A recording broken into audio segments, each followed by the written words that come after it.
Hey everybody, welcome into the Big Factor here on the Big Play Sports Network. Ryan Tyler, Jack O'Rourke, Nick Padone. Happy Thursday. Nope, it's Wednesday because I have to do bonus time. It's Wednesday, March 19th, 2025. Happy hump day, guys. What's up? How are we doing today? Ryan, I know you're going through it, brother. I just went through this. I was sick all week last week. I'm still kind of getting over it. Like every now and then I get like hit with the surprise cough and it reminded that I was just sick for a full week.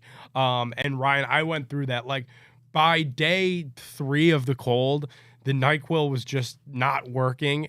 So like I would sleep for maybe an hour and a half and then I was just up the rest of the night. So the thing is, I'm not even sick. Like I was sick a couple weeks ago when I had to miss work with the flu, like the 48-hour flu, whatever it was. I fell asleep at 9, which I usually do. Woke up at 1:30 for no reason and absolutely could not fall asleep no matter how hard I tried. I just watched MLB The Show videos, NFL Insiders, and a March Madness preview. And then next thing I knew, it was 6 o'clock in the morning and I had to get up for work.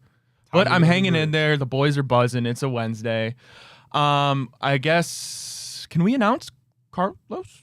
Yeah. I think he announced it himself when he was on Big Play Cleveland Monday. So I mean, if he did it, we could do it. Carlos Baerga will be in here later today, filming his pilot episode. So that'll be announced on the Big Play socials later. Carlos Baerga, Gab Gowdy debut show tonight. Oh, you have the Baerga jersey behind you? Baerga jersey behind me.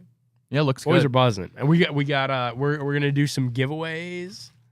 Just saying. Oh. We are Who's 24 hours gonna sign removed from, or about to be 24 hours removed from the Piven interview. That was a pretty cool moment, guys. If you didn't get the chance, we interviewed Jeremy Piven.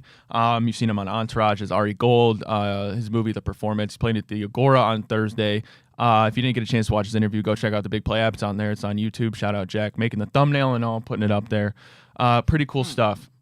Yeah, it was definitely cool. Honestly, it was like, I know Piven, and then like, because of like his typical ambassadorship, like, but I guess I didn't realize how big he was, because when we put that out and then like some of the clips throughout the day, like the amount of text that I got that was like, holy cow, you guys had Piven on the show. Like, that's huge. Like, I knew that he was like a big comedian, that he was funny, but I didn't know he had that kind of pull, like to get people that I haven't heard from in some time to like text me and say how cool that was. So it was, definitely a good guest for the Big Factor, and we're on quite the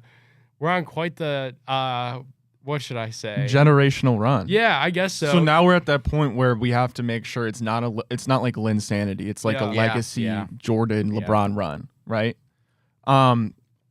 We're in the works, not in the works, but we have a guest in mind. We really want to bring on the show. And now you do the thing, guys, and like this is good insight for you. Like when I get on like a good bender of booking guests on Big Play Cleveland, like you got to shoot some heat checks. So now is our time, like to put some heat checks up. I mean, I was sending out emails. I wasn't even like on the court, like let alone like from the half court marker. Like I'm outside the stadium, like hoping there's a hole somewhere up in the roof going down through the hoop. Yeah, like some Dude Perfect type. Yeah, we're going Dude Perfect mode for these guests. Speaking of Dude Perfect, have you guys ever watched their video? I think it was like 7 years ago. I watched it this morning, of their March Madness stereotypes.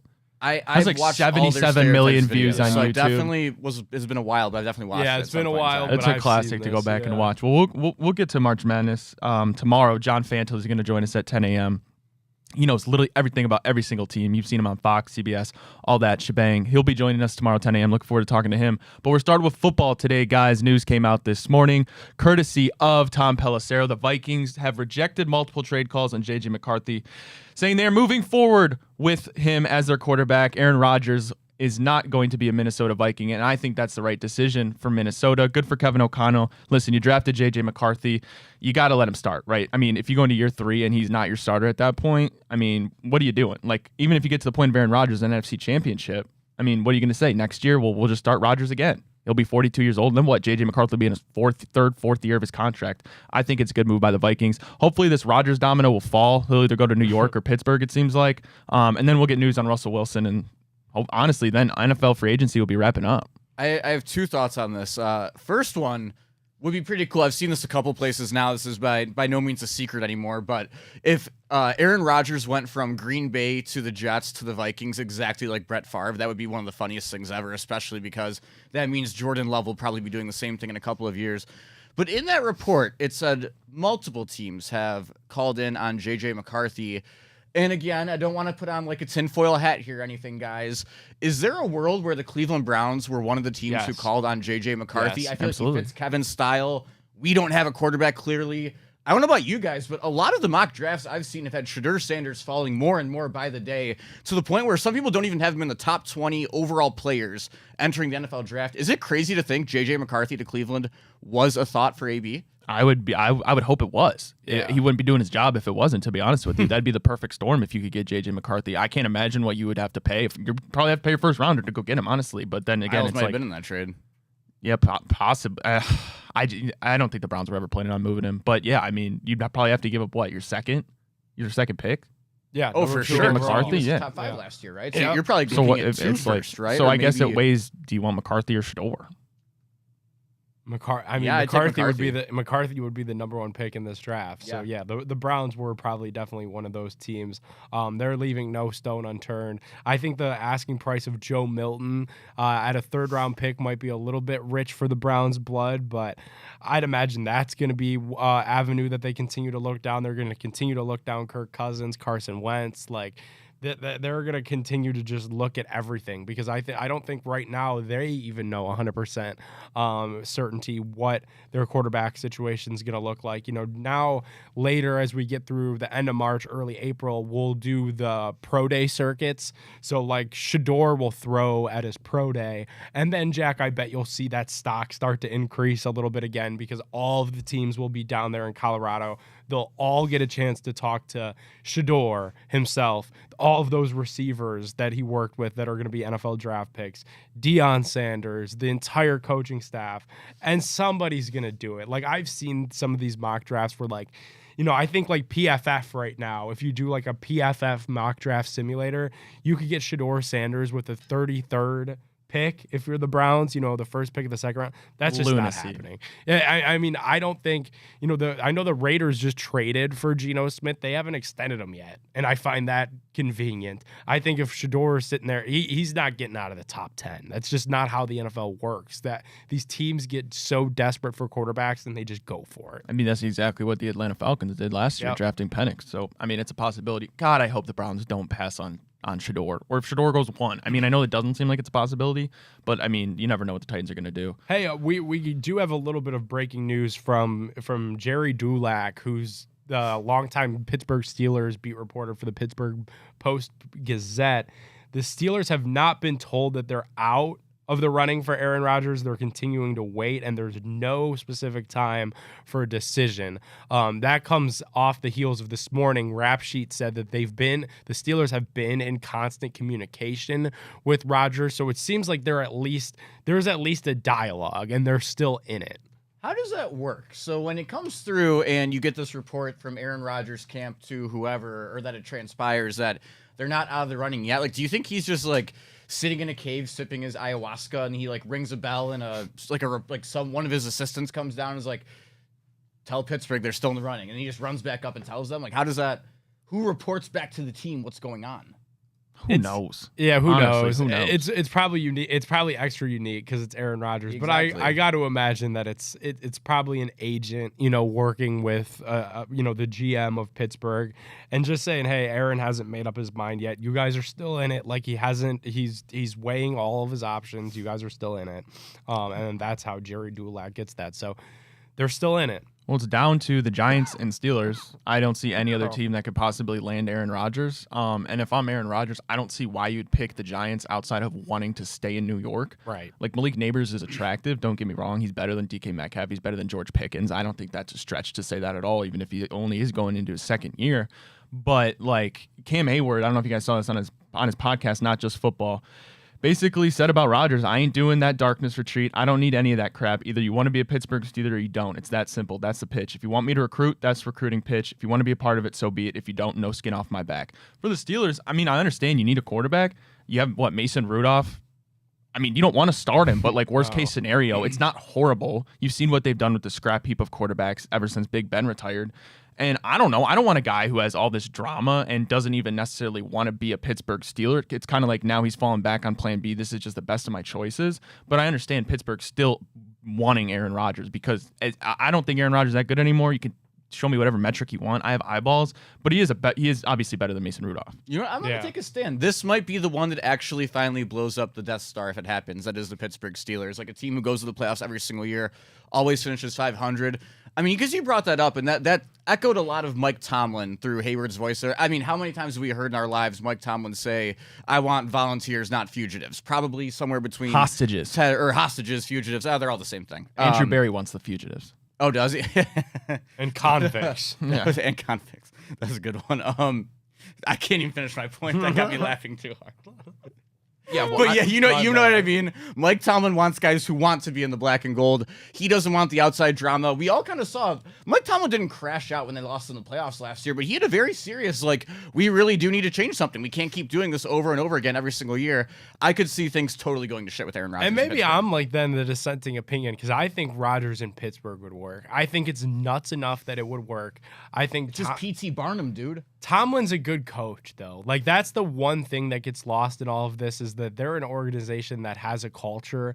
When Rodgers went to New York, like, we know what the New York Jets are. Like, and the end of the Green Bay era was the end of the Green Bay era. Like, while Rodgers is an eccentric dude, I don't even know that I would call it like drama that comes with him. I would say that it's maybe like baggage, like the McAfee thing. I get that like runs that, that it grows old, but it's not like he even goes on McAfee and talks about his current team like the whole segment. It's like just about whatever is on his mind, like conspiracy theories or vaccines or whatever. So like, I think like Rodgers on the Steelers is crazy enough that it might work because Tomlin is a good coach. I think Rodgers still has the makings of a good enough quarterback in there.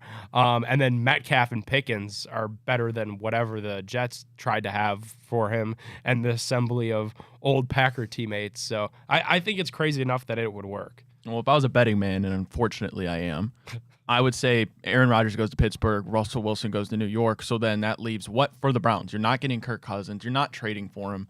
Like everybody thinks that they are, though. No, no. What are you going to trade for him and continue to restructure so you can afford him? Like, it's just so nauseating at that point. But so is it crazy to say, okay, you're going into camp right now? Not right now, but as if you were going into camp right now, your only quarterback's Kenny Pickett. So you draft Shador or Cam. Is it crazy to think Jameis Winston could be a Cleveland Brown again? Gosh, I don't know.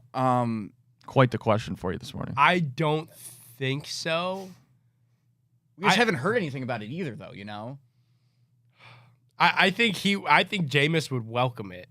I just don't think that that's like an option that they've entered. Like it's confusing and alarming to me. How about this? And I know like Joe Flacco and like the people that really want Joe Flacco, like it's starting to get a little bit old. Like, okay, we get it. He won a couple games. Like it's no guarantee that if the Browns were to sign him again, that it would be that successful.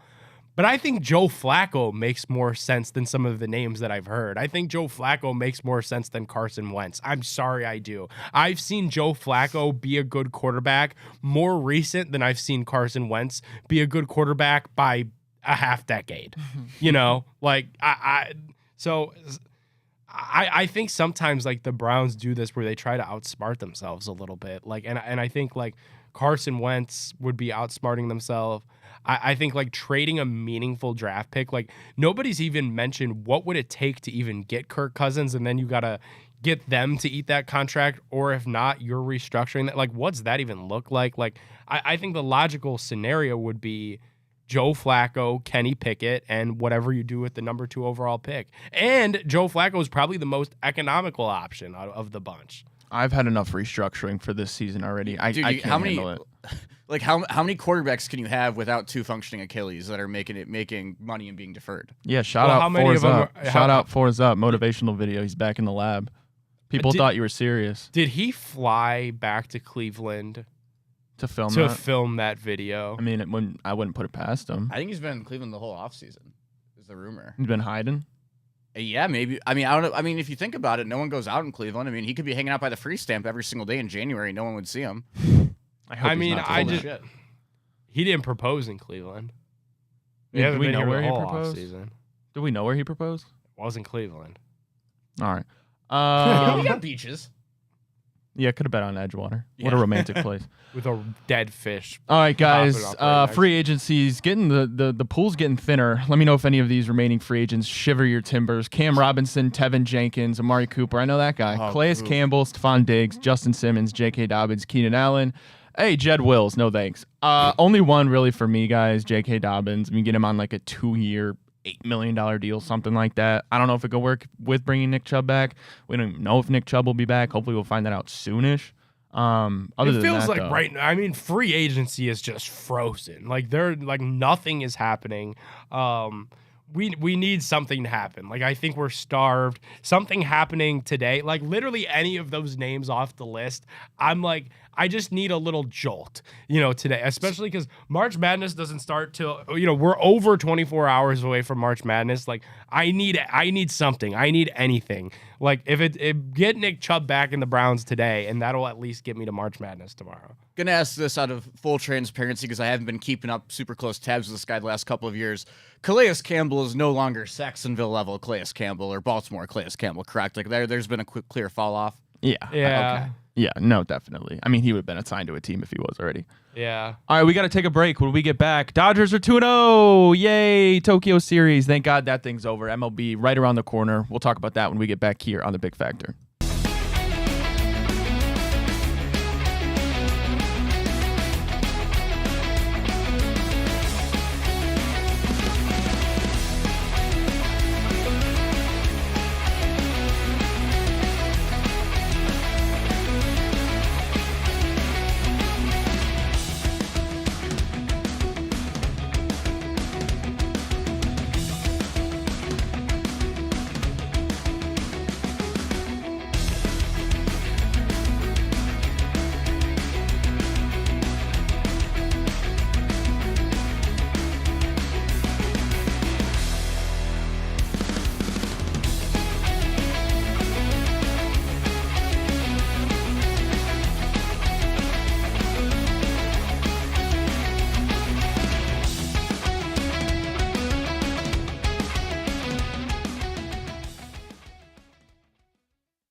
Hey, everybody. Welcome back to The Big Factor here on the Big Play Sports Network. Ryan Tyler, Jack O'Rourke, Nick Padona. We're brought to you today, like we are every single day, by our great friends at Fairway Ford Ohio. Fairway Ford is the biggest Ford truck dealership in the state. They have the largest selection of Ford F-150s and Super Duty trucks, and I promise you they will not be beat on price by any other Ford dealers. Do not let a short drive to Canfield prevent you from saving thousands, yes, that's thousands of dollars on your new truck. Fairway Ford, the largest inventory of new Ford trucks, lowest pricing, and the same hometown level of service. And they'll deliver your brand new ride right to your house. You can't beat it. What you can beat is the Tokyo Series because nobody wakes up that early to watch baseball. I'm sorry. We love baseball. We're not waking up at 5 in the morning to get ready to pregame a baseball game in Tokyo. It's kind of cool that you're going there and you see the fans. It's cool. You have Shohei, like you put it, the Japanese Dodgers. Shohei goes Dodgers. yard. It's over. Dodgers 2-0. Cubs 0-2. Not a surprise there. I want to go to Tokyo. He might have been the only American fan there. That's my takeaway from this. I would love to get out there. How about those Dodgers, Jack? Yeah, I mean the win total is. I saw something like the win total is 106 this year. I believe that is ridiculous. Like that is 10 off of the MLB win record. Like has there ever been an NFL?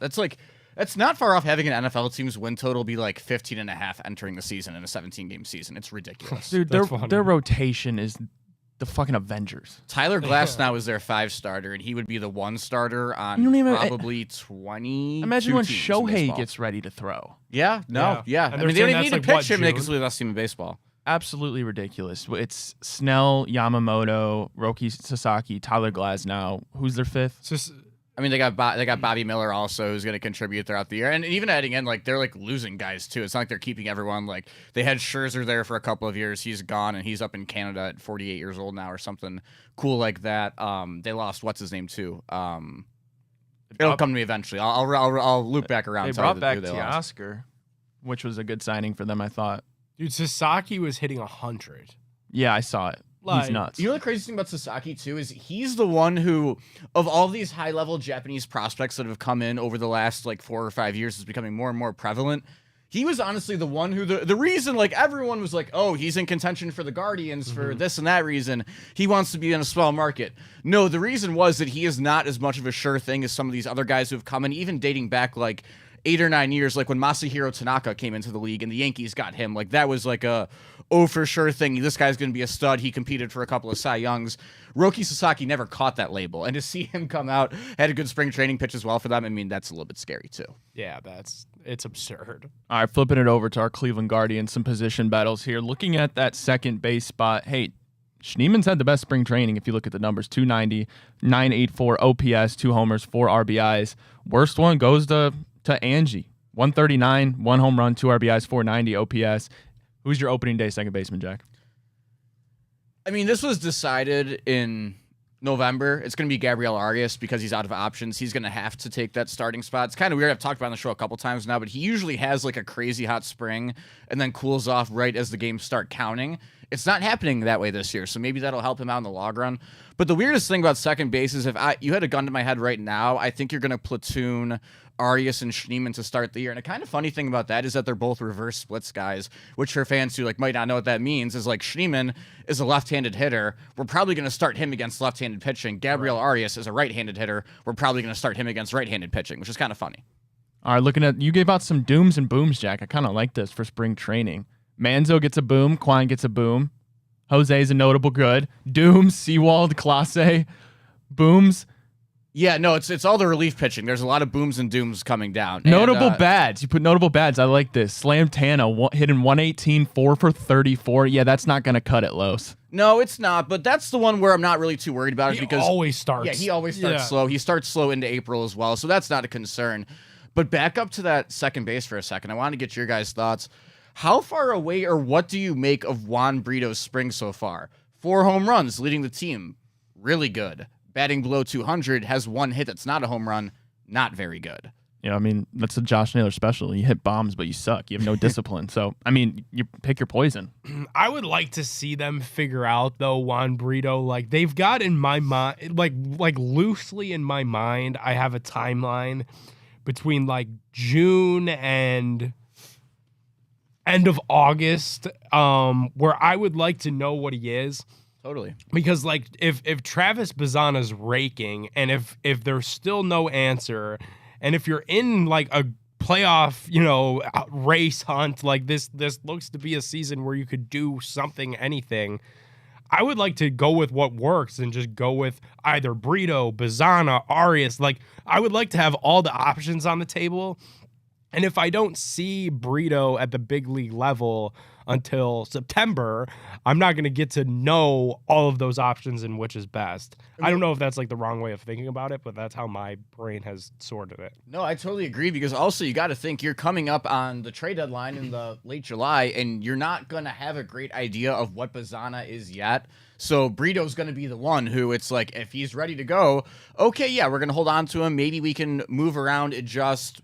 You can trade Angel Henao maybe or something because you think that you have your second base and shortstop locked up for the future. Move on from a top 5 prospect, go get a haul for the best starting pitcher available or something. But you can't if you don't learn about him because then you're stuck. Exactly. Totally agree. Hey, Jonk hitting 286. That'll play. I'll tell you that will play for Big Christmas. Jack, all right, your Katy Perry Dark Horse 2025 debuts.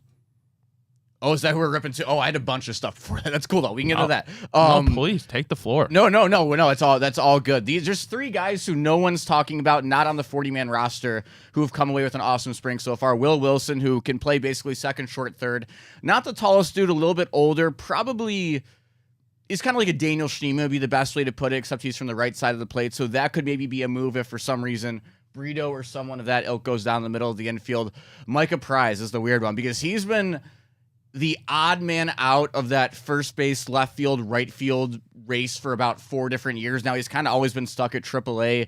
A quad A player is what they call guys like him a lot, who's probably going to always be one of the best players in your lineup in Columbus, but probably will never break through and be a star at the major league level. So he's an interesting one to watch. Then the last one, man, is CJ Kafis, the first base prospect, likely to debut at Akron this year, but he tore the cover off the ball in the at-bats he got this season. So, man, that's a really weird one to watch out from as well because I know that the organization values the power that CJ Kafis has. A lot of people think he has better natural power than Kyle Manzardo. So as much as I hate to say it, because I love Kyle Manzardo and he's having an awesome spring training. I'm a huge Manzo guy. If there's a world where he teeters and CJ Kavis is playing really good baseball in May and June, you might see a real quick flip there. Hey, you want to take a very, very early victory lap on Logan Allen? Yeah, absolutely. If I get that one in real quick. Logan Allen should be in that starting rotation to start the season. I don't think he's going to be still. I think they're still going to rock Lively and McKenzie. Ryan, could you read off Tristan McKenzie? Can you read off the dooms for the starting pitcher's stats so far this spring? I'd be honored. Dooms, Joey Cantillo, 11.2 innings pitched, 180 whip, 8 ERA. McKenzie, 11.2 innings pitched, 182 whip, 10 ERA. Or earned runs, excuse me. Luis Ortiz, 10.2 innings pitched, 2.06 whip, 15 earned runs. Slade, 5.1 inning pitched, 2.81 whip, 10 earned runs. And by the way, these are like big dooms. Big dooms. No, these are really big dooms because you could have taken out Ortiz or Slade and put in Andres or Naylor. Yeah, no, these might end up being pretty bad dooms, fellas. Can you? And I don't know, like a good, like if you're below 1-3, like that's a solid whip. Like we have in the middle, there's Doug Nikhazy, who got rocked in his last start by the Dodgers, but was great all spring up until that. Like his whip is still in the middle, kind of there, stuck around 1.2, which is why he's not in the dooms. Those guys, like we're looking at guys who are giving up 2 base runners plus an inning. I mean, that Slade's not going to make it, but Ortiz and McKenzie are very likely to make your roster, and Cantillo might very well be the first guy off, and it is not very exciting to me to see all 3 of those guys not performing at all. But yeah, on the flip side of it, it's awesome to see LTA performing so far this spring because he had a great 2023, and he lost his confidence, couldn't find the strike zone last year, but for me, it was kind of weird to give up on a 25-year-old who had a great rookie year and 1 bad season, so I still see a lot of value in LTA. You want to give out a big whip for Bibee and Gavin? Well, yeah, we can for Bibee because his whip is below 1, so we can give him one of those for sure. So is Gavin's. Is he? Yeah. Oh, yeah, he is. Okay, there we go. Two good whips to start off the year. whips. But, yeah, how about that bullpen, though? There's some booms and dooms there as well. Basically, if you are a left-handed pitcher fighting for a bullpen spot that the average public has never heard of before, you're having a hell of a spring training. I mean, we're talking about Kobe Allard, former first-round pick, was a Philly and a Ranger, I believe, for a couple of years.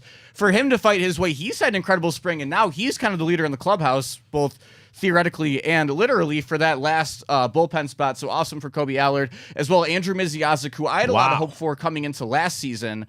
Say that 3 times fast. Andrew Misiazik.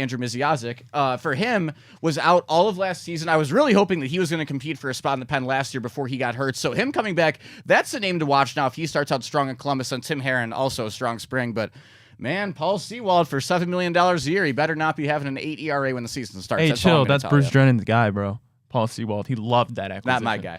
And Class A, we gotta let's get those mentals back because Nick, we talked about it or Monday it was with him maybe. We gotta get those mentals straightened out if he's gonna be the Class A of old.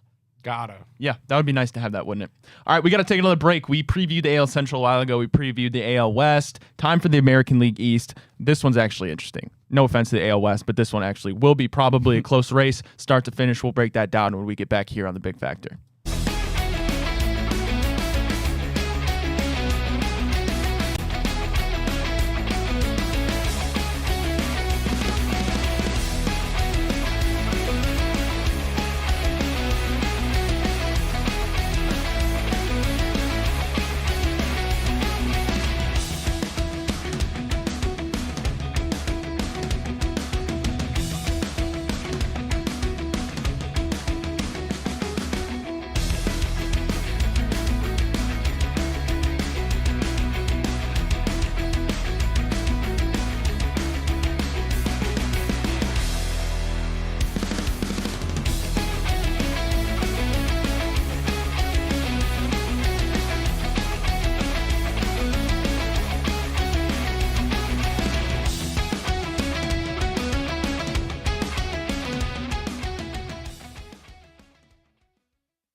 All right, Jack, giving out booms and dooms to the American League East. We'll start here with the Yankees talking about their offseason moves.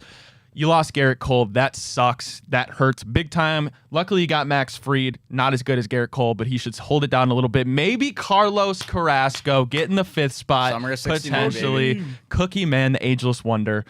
They extended Aaron Boone through 2027, Jack. You lose Juan Soto. You bring in Cody Bellinger. Not going to replace those numbers, but it's a good stay until you can hopefully see what else you got in that lineup, though. Verdugo, gone. Gleyber Torres, gone. What's the word with like Yankee fans and extending the manager, extending Boone? I wonder. Aaron Boone, they're not happy. Yeah, that's not a popular move, I don't think. He's Aaron Boone to this point in his career, and I don't know Aaron Boone personally, so I'm not going to attack Aaron Boone here.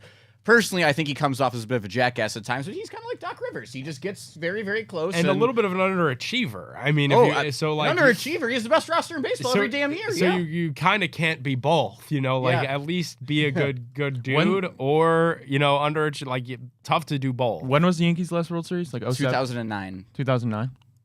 So Yankees. Gets further away. Every year it gets further away. That's how time works. And I'm going to give it a big old doom. Ryan, there's a doom coming for the New York Yankees this year because the news breaking this week as well is that Paul Goldschmidt, who they went out and signed, is also kind of hurt, and I just don't know if they have the guns with all the injuries. I think this is more of an injury-induced doom than it is a skill-induced doom, if that makes sense, because, you're looking at him at the top. You're going to be relying on Luis Hill, who's out. So now you're looking at who's healthy. You have Max Fried, who's kind of been up and down a little bit in his career. He's a great pitcher, but he's had injury issues himself. Then you got the sixth god himself, Marcus Stroman. Who knows what he's up to at this point of his career, if he's going to come out and help them or not. So it's going to come down to really Cody Bellinger and Jazz Chisholm, probably, in my opinion, if those two guys can play towards what they're capable of. Like Jazz Chisholm, a lot of people will give you their money that he's the most overrated player in baseball. Jazz, you got a great chance to prove yourself this year. You're playing in arguably the biggest market in the sport. You're playing in the pinstripes for a second year. It's not fair to say he went away in the playoffs. He wasn't really expected to be the big dog in that team. He was down the 6 or 7 hole most of the time, but they're going to need Jazz Chisholm to step up this year, and they're going to need Cody Bellinger to play like he's in Dodger blue again. All right, big boom or big doom for the Birds, the O's, the Orioles. I heard Camden Yards has very good hot dogs. Never been there. I'll have to try it one time.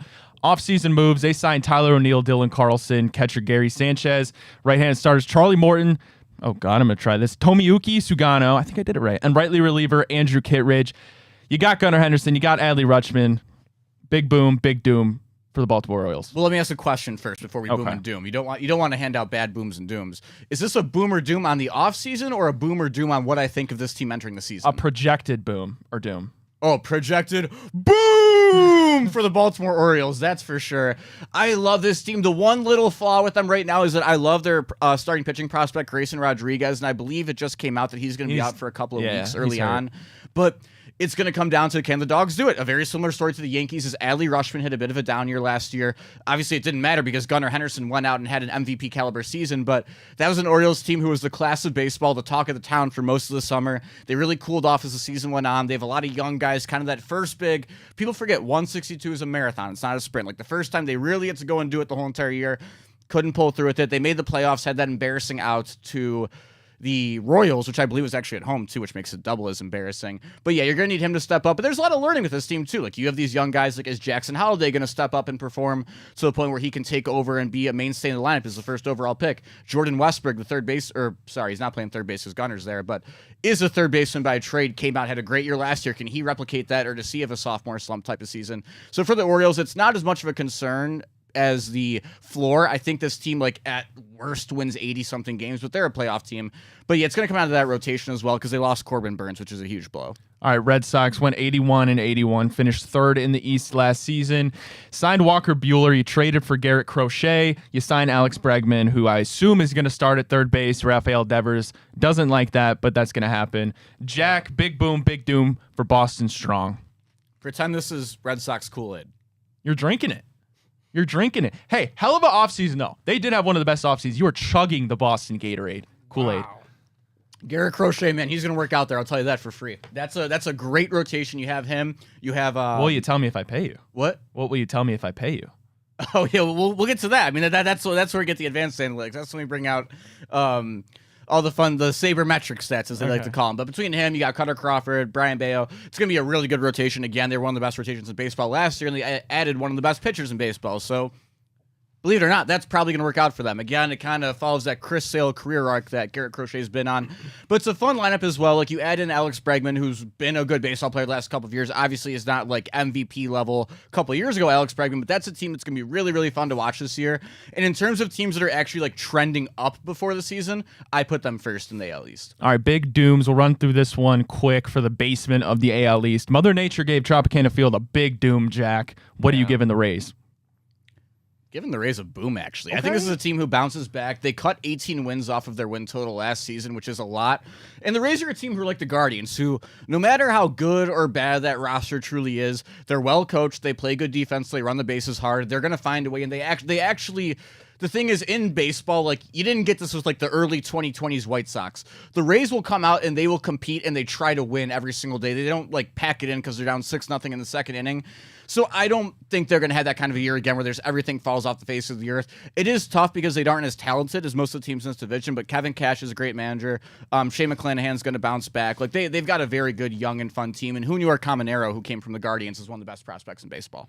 All right, flip it over to the Blue Jays. Let's go up north to our great neighbors where Andres Jimenez is going to hit 20 home runs and bat 305, Jack. Boom or doom? Man, I'm giving a huge old doom for the Toronto Blue Jays. I think this is it's just going to end everything right here. The last couple of years, the story of the offseason has been the Blue Jays being the bridesmaid but never the bride. Every single time, like, Juan Soto's out in free agency. Okay, the Blue Jays are talking to him. Shohei's in free agency. Okay, the Blue Jays are talking to him. We can extend Vladdy Guerrero. Okay, no, we can't. Like, and we're talking to Bonnie Blue. Exactly. Yeah, I mean, it's like they're like the Knicks, how they're rumored to be in for every big free agent, and they never get them.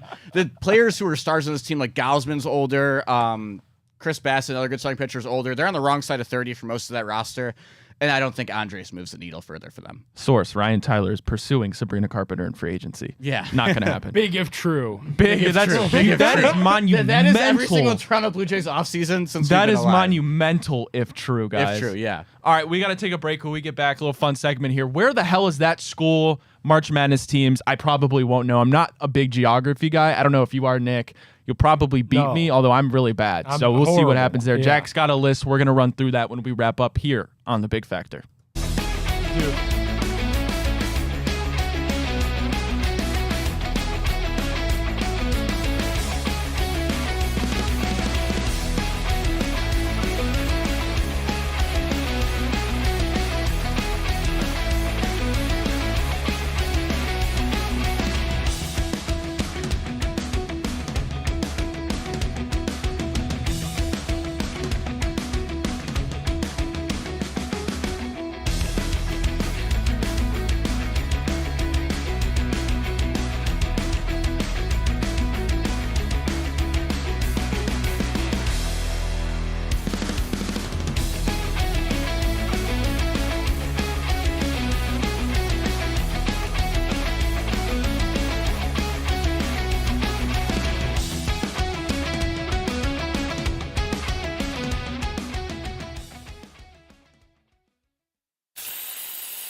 Hey, where's that school? I probably won't know, Nick. We'll see if you know. Jack's got a list of teams in the bracket for March Madness. Me and Nick have to guess. I'm assuming you're going what state they're located in? Or how do you want to do this? If you can get the cities, Yeah, by yeah, all well, means, it's good gotta for be Double you. points states. for the cities. Yeah, we'll go double point. We're playing on the rookie course, probably staying with states. Jack, Yeah. how do you want to do this? Me and Nick go back and forth and we get a chance to steal? Or do you guys want to collab? It's up to Yeah, you let's guys. let's collab. We're all friends here. Let's collab. I like that. Teamwork All makes right. the dream work. Jack, All right, we'll start you out a little layup here. Marquette. well, there's the annual break. Marquette. Yeah, I don't know if that's a layup for me, to be honest with you. Yeah. Shoot. New York It's definitely. or New Jersey? So I was thinking. It's New Jersey. I was thinking definitely Northeast, like your New England-ish area. Maybe. I don't even know. No, Jack's giving I me just Googled it, so Milwaukee. Yeah, No, you're not even Milwaukee. close. Yeah, I had no idea. The more you know. Creighton. Okay, that's the East Coast. No, it's not, right? No, it's not. Yeah, no, Creighton is. It's west. I'm almost positive. Yeah, West-ish. Westish. Is the it? games do start late. Is it? Okay, this might be totally out of left field. Is it Nebraska? It is. Yeah. Creighton is they're in Omaha actually. They're right on downtown. Because those games start late. That's a good call, Ryan. Let's go. Yale. So that makes me think that has to be Northeast, no? Yeah. Like that made me It's think Ivy like League school. New Jersey or some shit. Yeah, it's not New Jersey. I feel like it's not in New Jersey though. What if It's it's like not. New Hampshire, Good guess. You're on the right track. Maine? Right track still. Vermont? It's something up there. You're gonna say it eventually. There's a good basketball school in this state. North Carolina? More north. Like NBA team? No, college. That's in the tournament this year. That wins a lot. What team are we talking about again? Right now, Yale. Yeah. I'm Googling it. I'm surprised you guys don't know this. one. Connecticut. Connecticut. Interesting. Okay. Ooh. If you This is get either- bad, Ryan. This Yeah. is Yeah, really I bad. knew it well, would I be. would have like. I'm surprised you guys haven't gotten any of those. I got You got Creighton. You got Creighton. Chill Oh, we on got me. we got Creighton. Lipscomb. Oh god. Never would have gotten this in my life. Lipscomb. is in. I think that one's in Massachusetts as well. That's what I would have guessed, but that is incorrect. Damn. So is it Northeast? No, it's south. South. Southeast. Alabama. A little more north. Southeast. Tennessee? Yes. Okay. Nashville. Okay. I would have um, never guessed that. Shout out Vandy. If either of you know where Bryant is, I'll give you $10. I looked at Bryant. I looked this up the other day Oh, too really? Crap. because I bet on him. I was watching the game. I was like, "Where the hell is Bryant?" I can't remember. Bry. Texas. Rhode Island. Rhode Rhode Island. Island. Okay. Okay, that covers that region. Okay, a lot of St. Mary's. It's in California. Yes, it is. There we go. Nice. There we go. That's an Nice. immediate get. That's huge. Vanderbilt. Is in Nashville. Yeah, Bingo. Tennessee, yeah. Okay. Liberty. Liberty, liberty, liberty. New York. Liberty. No, but good guy. It sounds like it should be. Yeah, it should be. I'll I'll tell you where they should be. Virginia? based off the name. Yeah, I'll tell you. You tell us where they should be. Ryan, you guess where they are. Virginia. It is Virginia. Yes. Wow, I Yeah. totally just Nice. pulled that out of my ass. Liberty Flames. They're beating Oregon first round, by the way. Robert Morris. It is in Pennsylvania. Okay, bingo. Quakers. Mo. On to the There's a Midwest Verizon region. League. Come on. Gonzaga. That's That's in California as well. no. No. That's in Washington. Washington. Yes. Damn. That's in I can even Spokane. Spokane. Yes. Double bingo. Troy. Would never have gotten this one. That sounds like it'd be California. No. I think that one's in Texas. No, but you're close. It's southeast. Arizona. East. Southeast. Oh, Mm, Louisiana. Georgia? Close. Louisiana. We're in the territory. No idea. Alabama. That's a weird spot. You never for would have thought Troy for Alabama, Troy, right? Alabama. High Point. High Point. No idea. It's a big underdog. A lot of people are taking High Point. I Didn't know. learn where they are. Everybody loves High Didn't Point. know that was a team. To be No honest with you. idea. North Carolina. Okay. All right. McNeese, our boys. I know this one is in Louisiana. Never. I would have guessed Texas every day of the week on that one. Louisiana. Yeah, Louisiana. All right, give us one more, Jack. Last one. Going on to the West region here. Drake. Say Drake. I heard you like I him don't know. young. Wouldn't that be funny? Drake is in. That's it. The That's state on the capital. east It's in the East state Coast too, capital. right? No. Damn it! Which I would have thought it was. Idaho. Not a bad guy. More middle, a little more middle. It's in a Iowa. state capital. Des Moines, Iowa. All right. Look at that. I did better than I thought. Yeah, I you did. feel You like came we on did. late. You be- came on late in the second half. Yeah, I feel like that was like not a great showing. You're a second half still, team. but No, honestly, we did better than I thought we would. yeah. All right, I want to end the show on this masterpiece, guys. 11 years ago today, this was the cover of Sports Illustrated. Doug McDermott with the Huzz. 11 years ago. It seems like a lifetime ago. Goat legend. One of the March Madness legends. We didn't bring him up when we were talking about players. I can't believe we didn't bring up Dougie McBuckets. Not Everybody wanted to be like him. not the NBA career I'm sure he wanted, but he's a March Madness legend. As goes for a lot of March Madness Dad is legends. still a coach, right? yeah. Yeah. And they're playing on who are they playing? Louisville, I believe. Louisville. In 8-9 Louisville, matchup. or like in Kentucky though, which is Right. tough. So if Louisville wins, they play Auburn, but it's a home game. Fair, yeah. John Fanta tomorrow, 10 a.m. March Madness genius. He knows every player, every little thing you need to know before you fill out your bracket. First game, He I believe, probably is knows 12:30. where all the schools are at. We Yeah, should we- do we- that. we with should ask yes, him, yeah. we should ask him that tomorrow. I think that'd be a fun little game. All right, we got to get out of here. Everybody have a wonderful day. We'll be back tomorrow, same people, same time. Plus John Fanta. Tomorrow we will be the same time. I know we kind of been mixed up a couple weeks. Had to move a couple things around, but we'll be back 10 a.m. tomorrow. Until then, have a wonderful rest of your hump day. We'll see you tomorrow.